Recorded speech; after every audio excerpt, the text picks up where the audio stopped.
কেউ মামুর বেটারা তোমরা কথা বলতে দিবাই না না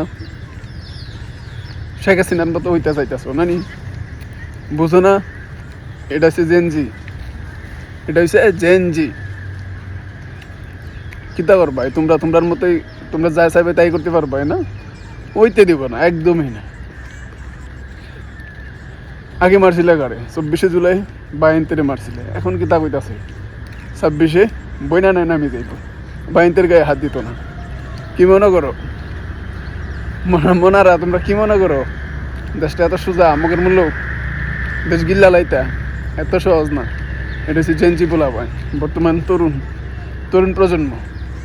চাইতেছে দেশটা রক্ষা করার জন্য আর তোমরা চাইতেছো দেশটার ইন্ডিয়ার করে দিতে না হবে না এত সহজে হবে না মৌলানা আব্দুল হামিদ খান ভাষণে বলছিল না যে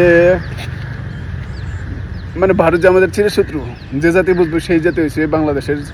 সূর্য সন্তান তো এটা মনে করো যে ওই লক্ষণটা বাংলাদেশের বর্তমানে প্রজন্মের মধ্যে দেখা দিয়া দিছি আর বর্তমানে যে বাংলাদেশের প্রত্যেকটা প্রজন্ম প্রত্যেকটা তরুণ তারা জানে ইন্ডিয়া বাঙালিকে শত্রু বন্ধু না ইন্ডিয়া বাঙালিকে শত্রু সারা জীবনই থাকবো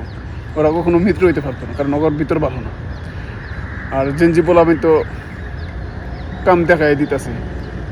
দেখেন আপনারা কি বলতেছে উনি তারেক রহমানকে নিয়ে যদি কথা বলা না যায় এখনই যদি তারেক শেখ মুজিবের সমান কাল বানাই নিয়ে আসতে চান তাহলে আগামী থেকে আপনারা 2000 লাশ ফেলতে চান আমার ভাইরা জীবন দেবে না আমার ভাইরা বলে না যে জান দিব তুলাই দিব না